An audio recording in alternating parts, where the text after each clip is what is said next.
ఇప్పుడు మీరు ఒక సర్పంచ్ స్థానంలో ఉన్నారు. ఇక్కడ టీడీపీకి పార్టీకి సంబంధించి మీ పార్టీ అధికారంలో ఉంది. ఇప్పుడు కూడా మీరు ఇక్కడ ఇబ్బందులు ఫేస్ చేస్తున్నారు.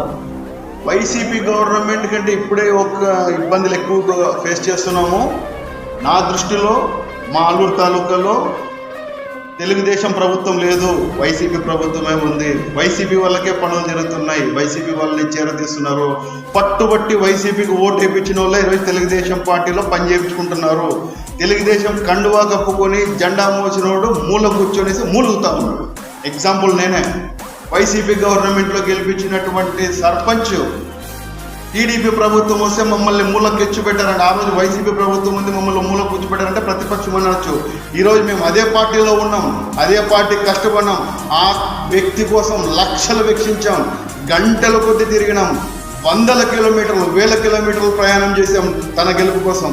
తనను ఈరోజు పక్కన పెడుతున్నాడంటే పార్టీని ఆయన నాశనం చేస్తున్నాడా, పార్టీని బలోపేతం చేస్తున్నాడా, పార్టీని కూకటి వేళ్లతో సహా పెరిగిపోయేదానికి ప్రయత్నిస్తున్నాడా అని ప్రజలకే తెలుసు, కార్యకర్తలకు మరీ బాగా తెలుసు.